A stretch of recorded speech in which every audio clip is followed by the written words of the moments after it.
accueil millimétré. Xi Jinping a déroulé le tapis rouge ce matin pour Vladimir Poutine au palais du peuple place Tiananmen. Isolé sur la scène internationale, le président russe n'a pas manqué de souligner la longévité de sa bonne entente avec son homologue chinois. Le caractère inébranlable de nos relations leur ont permis de résister avec succès à maintes reprises à des épreuves de force et de résilience.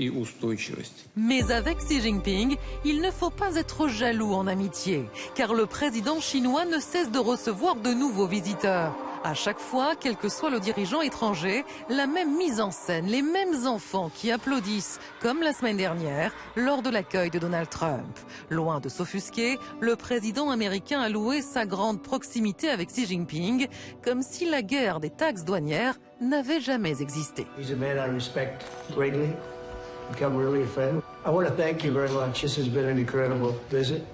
En moins d'un an, Xi Jinping a reçu une dizaine d'importants dirigeants, un ballet diplomatique qui place Pékin au centre du jeu. La Chine parle aussi bien avec les USA que l'Iran, avec la Russie, la Corée du Nord et les Européens. Mais pas question pour autant de prendre parti ou de se transformer en gendarme du monde. Xi Jinping demeure prudent, de quoi renforcer son aura auprès de ces jeunes Chinois. Toutes ces visites de dirigeants étrangers en Chine témoignent du renforcement de notre pays parmi les grandes puissances. À l'avenir, les peuples du monde entier constateront que la nation chinoise est exceptionnellement capable. Alors la Chine engrange-t-elle les bénéfices du chaos provoqué par Donald Trump? Peut-elle être une alliée sûre ou joue-t-elle sa propre partition? L'empire du milieu est-il redevenu le centre du monde? Trois invités pour ce débat. Léonie Allard, bonsoir, chercheuse au Centre Europe de l'Atlantic Council, spécialiste des relations sino-américaines. Vous avez par ailleurs, j'ajoute, travaillé à l'ambassade de France à Pékin. Et selon vous, la Chine ne propose pas encore un projet de gouvernance mondiale abouti. En revanche, elle considère les États-Unis comme une puissance en déclin et elle cherche à combler ce vide. À côté de vous, Emmanuel Véron, bonsoir, géographe, spécialiste de la Chine contemporaine. Selon vous, la Chine de Xi Jinping, comme autrefois la Chine du grand timonier Mao Zedong, se conçoit comme étant le centre de l'Asie et l'Asie comme étant le centre du monde. Problème, selon vous, les relations internationales ne sont plus tout à fait les mêmes aujourd'hui. Et à côté de vous, Pierre Grosser, historien, spécialiste des relations internationales, professeur d'histoire à Sciences Po Paris. Dernier essai, L'autre guerre froide, la confrontation États-Unis-Chine. Bonsoir Pierre Grosser.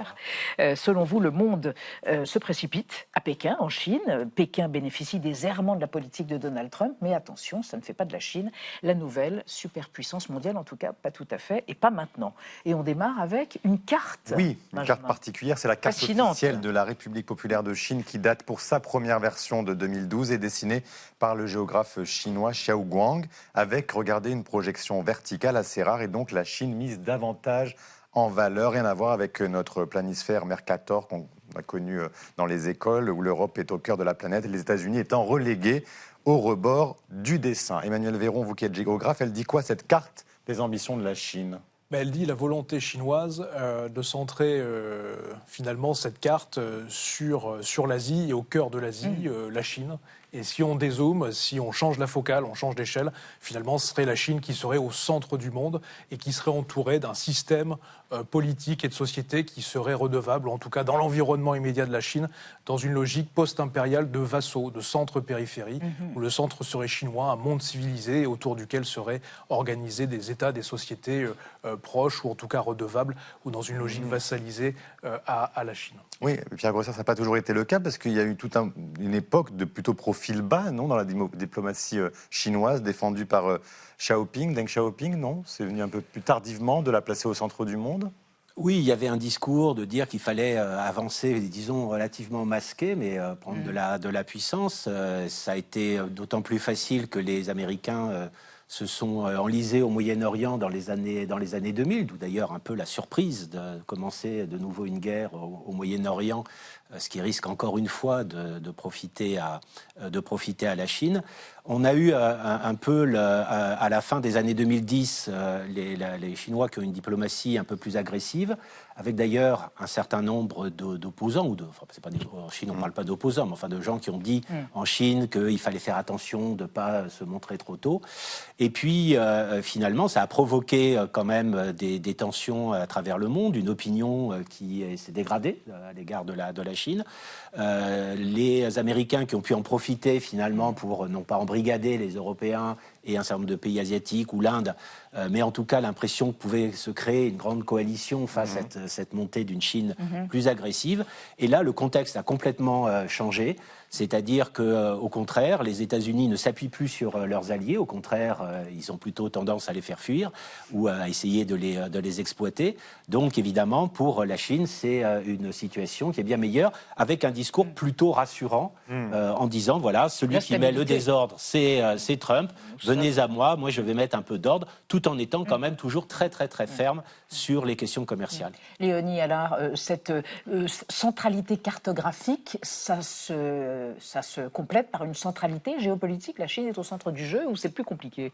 Je pense que c'est un des centres du jeu. Et ça, c'est très important à prendre en compte pour nous, mais pour le reste du monde. Et dans un monde qui est maintenant multipolaire. Les États-Unis eux-mêmes l'ont dit au début du mandat de Trump. Le moment unipolaire est une anomalie. On entre dans une nouvelle ère qui sera plus multipolaire. Et parmi les plus grands pôles, il y a donc la Chine. Moi, je pense que ce qui est très intéressant dans cette carte, c'est qu'elle nous montre... Donc, évidemment, chaque grande puissance a envie de se montrer au centre d'une carte. Ce qu'elle nous montre, c'est déjà une vision qui prend en compte les deux pôles, qui montre une Chine qui est, en fait, face à 14 pays frontaliers. Donc, ça n'a rien à voir, par exemple, avec la situation des États-Unis. C'est une Chine qui est quand même... dont les accès à la mer sont assez bloqués. On voit, par la partie un peu blanche, que son accès au Pacifique est difficile, parce que les eaux sont moins profondes. Et donc, il y a cette première chaîne d'îles, ces pays qui sont les alliés des États-Unis, qui enserrent la Chine sur son flanc est. Le flanc ouest, il y a donc la Russie, l'Asie centrale, l'Inde, qui est un compétiteur de la Chine. Au sud, l'Asie du Sud, mais aussi cette mer de Chine, qui est elle-même assez difficile d'accès et à laquelle elle a envie d'étendre sa domination complète. Donc voilà, je pense que ça nous apprend surtout quelles sont les difficultés, les dilemmes et d'où elle vient. Alors, on va évoquer avec vous trois et avec Anna les opinions mondiales et la popularité des dirigeants chinois et des dirigeants américains. Alors, celle sur les dirigeants chinois est en train de changer. Oui, une compétition entre la Chine et les États-Unis, ce que révèlent plusieurs sondages du mois dernier. D'abord celui de l'Institut américain Gallup, qui évalue depuis plusieurs années dans 130 pays du monde la popularité des dirigeants de la Chine, des États-Unis, de la Russie et de l'Allemagne. Et la conclusion de l'année 2025, c'est que la gouvernance chinoise atteint désormais 36% d'opinion favorable contre 31% pour celle des États-Unis. En 20 ans, c'est la troisième fois que Pékin dépasse Washington. La première, c'était en 2008 sous le mandat de George W. Bush et la deuxième en 2017 lors du premier mandat de Donald Trump. Cette fois, en 2026, Xi Jinping semble bénéficier des effets de la politique pas toujours très lisible de son homologue américain, des va-et-vient récurrents sur les droits de douane, la volonté par exemple d'annexion du Groenland ou encore le retrait d'organisations internationales, etc., etc. Ce qui a mécaniquement entraîné un regain de popularité pour la Chine dans des pays comme le Mexique, l'Espagne, le Royaume-Uni ou encore l'Amérique latine au sens large. Et en France, pas de préférence, mais plutôt une méfiance similaire envers les deux puissances, si l'on en croit une étude du Pew Research Center de l'année dernière. Et puis, dernier sondage, mené cette fois dans les pays d'Asie du Sud-Est auprès d'entreprises privées et d'administrations publiques, à la question « Si vous deviez choisir un camp entre les États-Unis et la Chine, quel serait-il » Plus de la moitié des interrogés a répondu Pékin, c'est 4 points de plus que par rapport à l'année dernière. Emmanuel Véron, est-ce que ce regain de popularité de la Chine à l'échelle mondiale, c'est à cause ou grâce à Donald Trump ? Sûrement en partie, oui. Sûrement en partie. Pourquoi ? Parce qu'effectivement, il y a une forme de brutalité, de ton et de figure politique de Trump et de son administration. Mais il y a aussi un autre sujet qui est beaucoup plus, lui, dissimulé, qui est l'action du Parti communiste lui-même, la République populaire de Chine elle-même, qui en interne réfléchit depuis le Covid et l'après-Covid à redorer, améliorer l'image chinoise, quitte à le faire au forceps et au chausse-pied, si je puis dire. C'est-à-dire qu'elle a beaucoup travaillé l'environnement cognitif, la perception, à l'extérieur de la Chine, auprès des opinions, notamment dans ce qu'on qualifie aujourd'hui de Sud global, avec des guillemets, sur le continent africain, sur la totalité du continent africain, mais aussi au Moyen-Orient, en Asie dans sa globalité, en Amérique latine, mais aussi en Europe. Et ce sujet-là de travail d'influence pour redorer l'image de la Chine, pour la bonifier, se passe au niveau des jeunes générations, à travers l'apprentissage, à travers les réseaux sociaux, et je passe sur les différentes plateformes chinoises sur lesquelles nos enfants sont tous les jours, etc. C'est un des sujets, c'est un des leviers, mais également dans la tête des dirigeants. Si, brièvement, je m'arrêterai là, si on regarde l'itinéraire des agendas politiques d'un certain nombre de chefs d'État et de gouvernement européens ces quelques dernières semaines, quelques derniers mois, ils reviennent de Pékin avec le sourire. Je pense aux Espagnols, je pense à Keir Starmer pour le Royaume-Uni, etc., etc. Donc il y a un travail qui est effectif. Mais Léonie, alors justement sur ce ballet diplomatique, tous ces dirigeants qui se précipitent à Pékin, est-ce que c'est nouveau ça, en si peu de temps, autant de personnalités politiques du monde entier qui se précipitent pour rencontrer le dirigeant chinois ? Ce qui est certain, c'est que le fait d'avoir eu Vladimir Poutine après Donald Trump, c'est un symbole très fort que la Chine essaye d'exploiter. Quand on regarde certains médias d'État aujourd'hui, ils montrent que la Chine est un point focal maintenant de la diplomatie mondiale. Évidemment, il faut faire la différence entre le narratif, ce que la Chine veut raconter, comment elle veut se présenter, et encore une fois, elle dit point focal, pas forcément la nouvelle puissance mondiale, et ensuite ce qu'elle fait réellement, les initiatives qu'elle a lancées. Et le fait qu'en fait, in fine, quand on regarde son attitude en Iran, quand on regarde son attitude dans différentes crises, elle cherche plutôt une forme d'immunité stratégique, c'est-à-dire comment être partie quand même de la gouvernance mondiale, mais sans être prise par les responsabilités que cela peut encourir.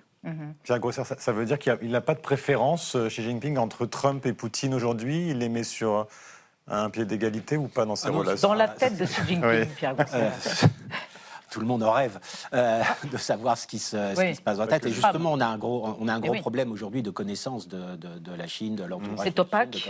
C'est opaque, effectivement. Mais la relation avec la Russie a plus besoin de la Chine que la Chine n'a besoin de la Russie. Oui, tout à fait. Mais je crois que ce qui est vraiment très intéressant, c'est que la référence, d'ailleurs, qui a été citée à plusieurs reprises lors du voyage de Trump, c'était 1972, le voyage de Nixon. Or, à ce moment-là, celui qui était à la tête finalement de cette relation triangulaire qui pouvait jouer à la fois sur les Chinois et sur les Soviétiques, c'était les États-Unis, c'était Nixon.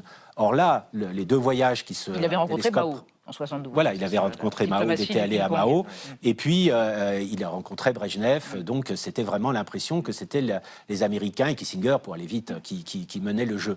Et là, on a l'impression inverse, c'est que c'est maintenant, j'allais dire, la Chine qui est en haut du triangle et qui peut jouer sur les deux, et d'ailleurs, c'est même un peu plus compliqué si Xi se rend à Pyongyang, comme on l'a entendu aujourd'hui.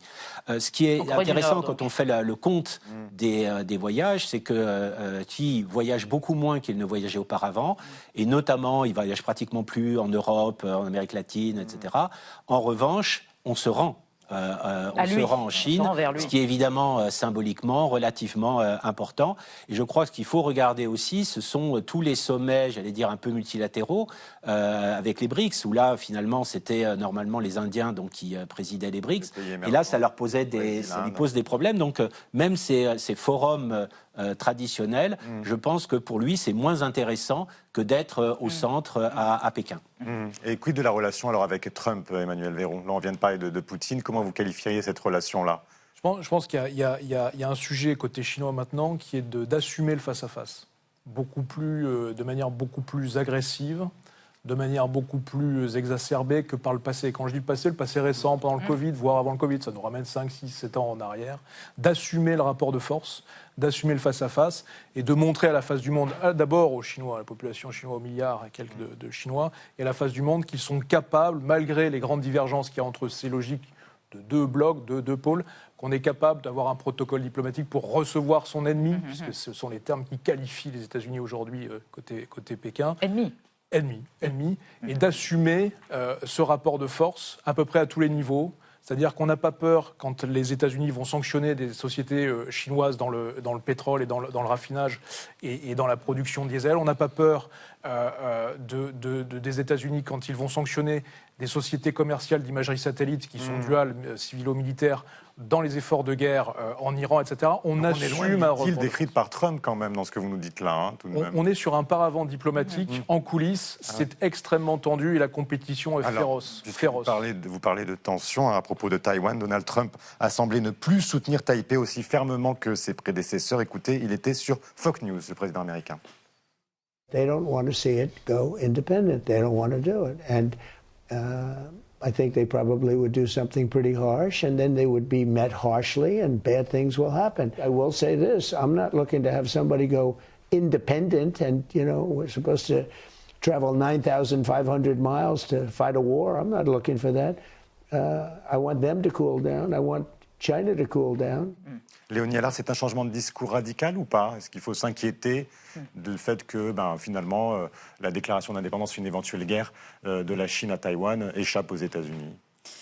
Pour l'instant, la communication officielle de la Maison-Blanche est quand même de rassurer sur le fait qu'il n'y a pas de changement de politique vis-à-vis de Taïwan, que les paquets de vente d'armes qui ont été promis, dont certains ont été acceptés en décembre, vont probablement être également accepté. Ce qui est certain, c'est que ce que la Chine cherche, c'est des évolutions sémantiques du côté de Washington, que Washington pourrait... Enfin, pour l'instant, ils sont restés plutôt cohérents.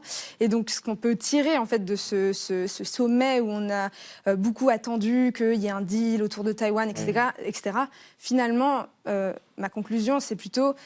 pas d'escalade, pas de concession. C'est-à-dire vraiment essayer de montrer qu'on est dans une nouvelle stabilité stratégique. C'est la seule chose d'ailleurs en commun qu'ont les deux communiqués. C'est assez intéressant de comparer, c'est un travail que font tous les diplomates ou les observateurs en tout cas de la compétition sino-américaine. Quand ils se sont vus, qu'est-ce qu'ils en ont chacun conclu?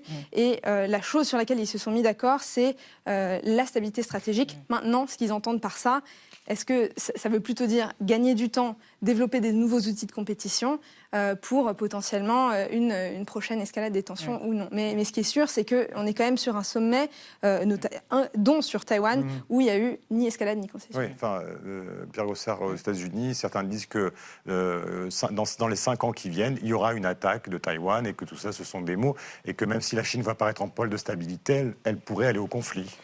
Ce qui est intéressant, c'est qu'aux États-Unis, vous avez à peu près toutes les opinions. Donc, ceux qui disent que la guerre va arriver, d'autres qui disent qu'il n'y aura pas la guerre et que ça va être absorbé, j'allais dire, relativement pacifiquement.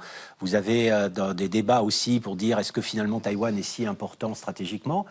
Certains qui demandent même un deal en disant, en gros, on laisse les mains libres aux Chinois à Taïwan et on essaye d'obtenir quelque chose en échange.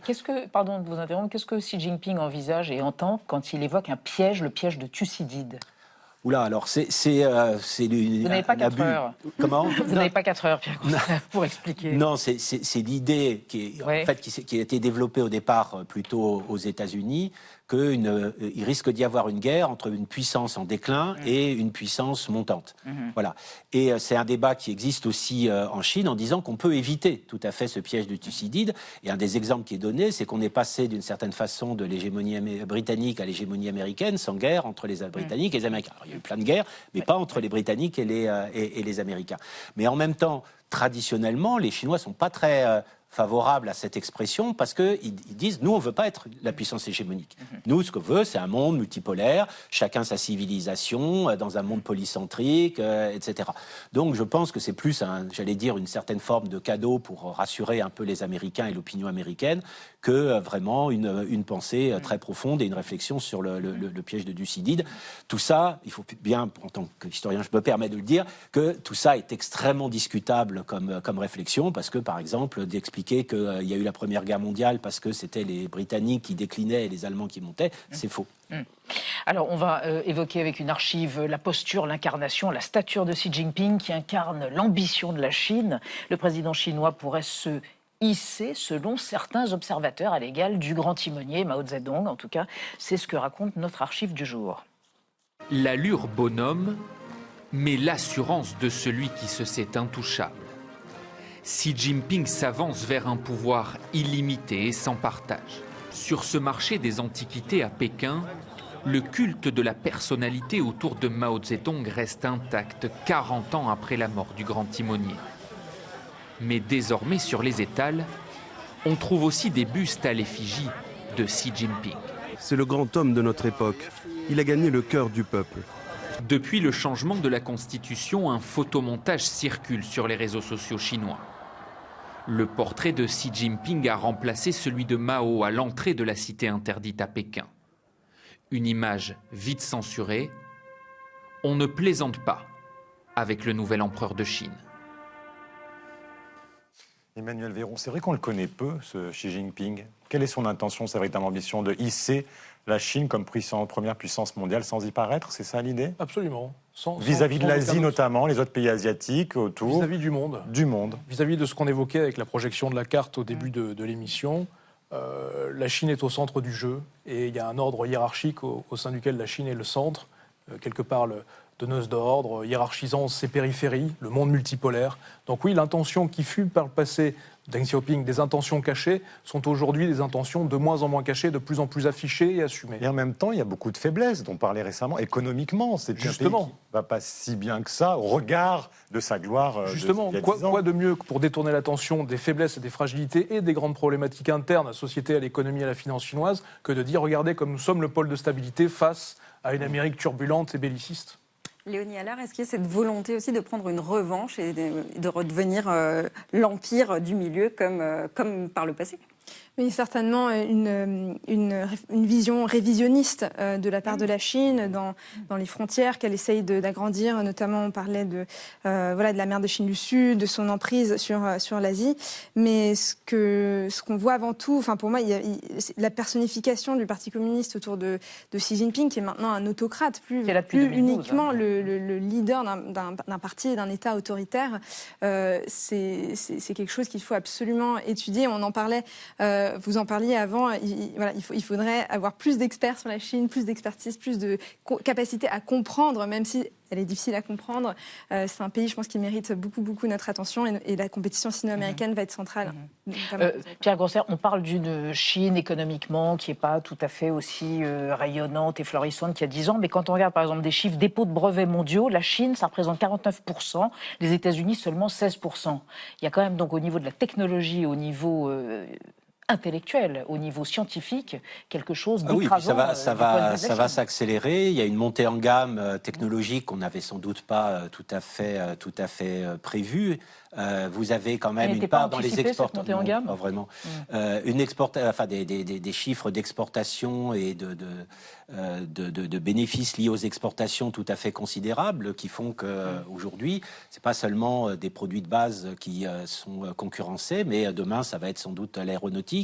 On sait que du côté du luxe aussi, il va y avoir de la concurrence et que le luxe français commence à tenter un tout petit peu moins les élites.